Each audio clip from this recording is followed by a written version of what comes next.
Can I have your foot off just a little bit? We'll start off. Sorry, there you go. We're going to start with Gastroc. The difference between your Gastroc MLT and your ankle dorsiflexion goni is the moving arm. So with your ankle dorsiflexion goni, your moving arm is that fifth metatarsal.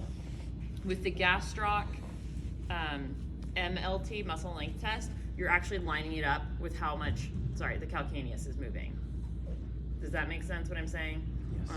Let me actually have that foot down so you can see that side. So think of like parallel to the base of the calcaneus. So this, it's not gonna help to have the goni this way. You're still gonna have the goni lined up this way, but this line where that arrow is gonna follow along that calcaneus.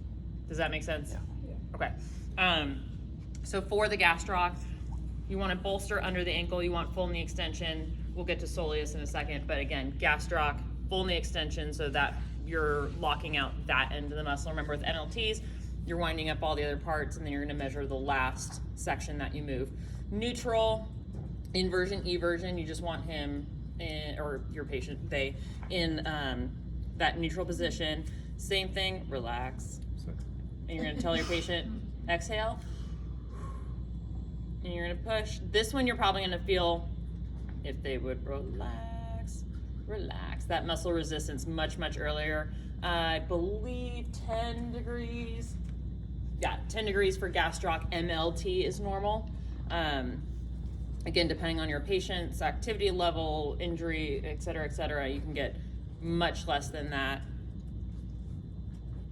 I'm feeling it here, and he looks like he's actually in about 3 degrees of plantar flexion.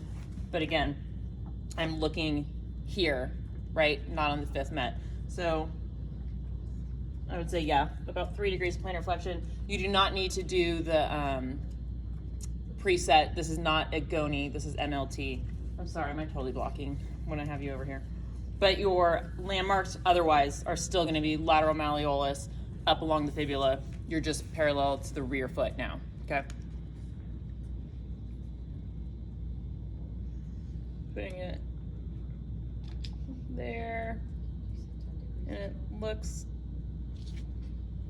maybe 4 degrees. Because again, I'm lining it up back here, good?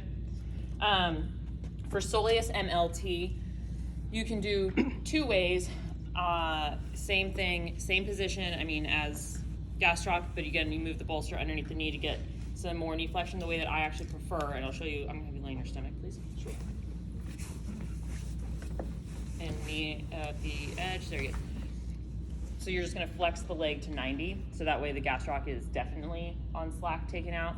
But again, same thing, as far as how you're measuring it, you're still gonna look at that calcanea, the rear foot motion for the, for where you're lining up your goni. So same thing, pushing to exhale for me, breathe, relax. And then this is Soleus. You're gonna start feeling a little resistance from Gastroc, so you're gonna have to try and push through that. This is gonna sound very interesting. Push through that a little bit, but then I'm starting to feel that that more muscular resistance. That's gonna be more of your Soleus. That normal, I believe, is still 20 for Soleus MLT. Yes. Looking through here, it looks like he has about 7 degrees of Soleus muscle length or ankle flexion. And that he's at 8. So yeah, about that. I'm so sorry.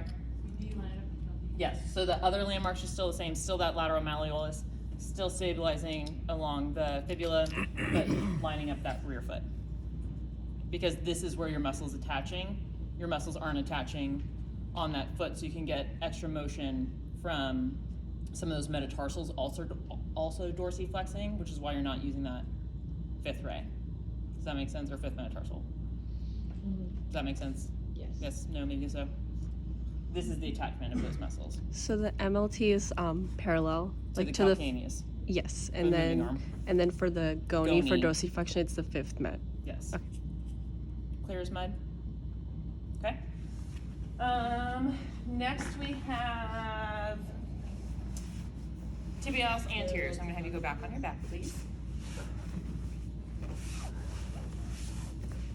So again, keeping knee flexed over a towel, pillow, something you just want Gastroc taken out from causing any limitations with MLTs. These are all very straightforward. What does your tibialis anterior do?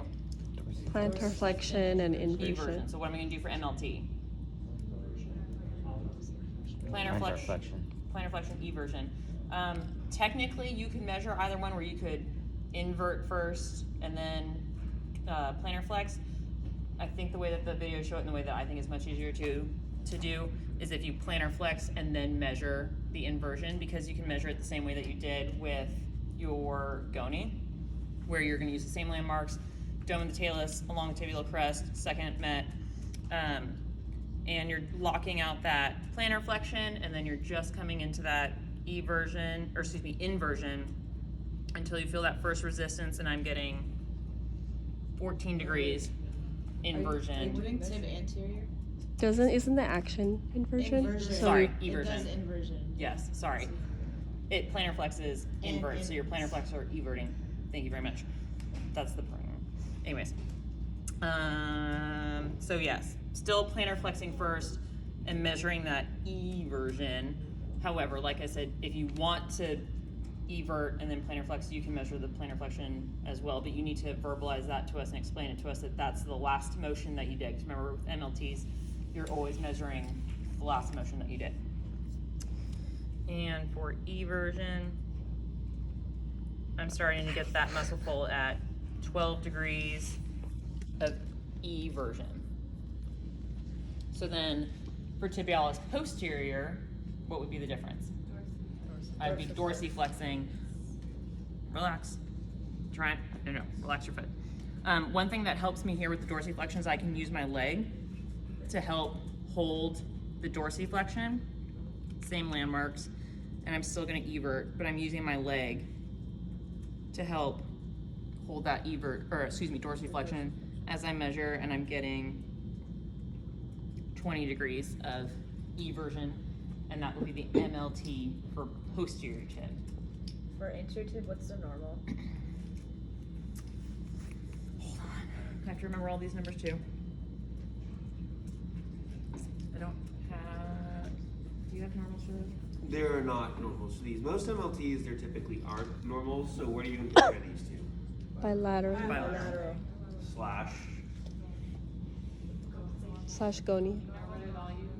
The goni. or goniometry. The right? inversion eversions for these. So what's normal eversion goni? 50, 30 to 35, 30. Definitely not 50. Is that the 2 to 1? Eversion was 20, inversion was 30 to 35. So those are the other numbers that you can compare it to, because the muscle is limiting you from getting to that full joint mobility. Okay, and then the last one we have is your peroneal or fibularis, however you want to call it, that's fine. Longus and brevis you're going to do together. You're not going to separate them out for the MLT. And they plantar flex or dorsiflex? Plantar flex. Sorry, what were you saying? Fibularis or the peroneal? They assist in plantar flexion. And then do they invert or evert? Evert. So then what am I going to do? Dorsiflex and inversion. Inversion. Again, you can make an argument for inverting and then measuring the dorsiflexion. That's fine. You just need to measure whatever you move last. Again, I prefer to do the dorsiflexion. I'm going to hold in there using my thigh again and then measure that inversion again. So relax. Remind your patient to exhale. Any pain? Still good there? Mm-hmm. Same landmarks. Those aren't changing. And I'm starting to feel some muscular resistance at 32 degrees of inversion. It's on the second metatarsal. It's the same, yeah. Second, so dome of the talus, stationary arm along the tibial crest, moving arm, second metatarsal, and you can move the goni So it's another reason why using this straight edge one is very helpful. You can move it with you. And I believe that's all the MLTs. And that's all of your MLTs.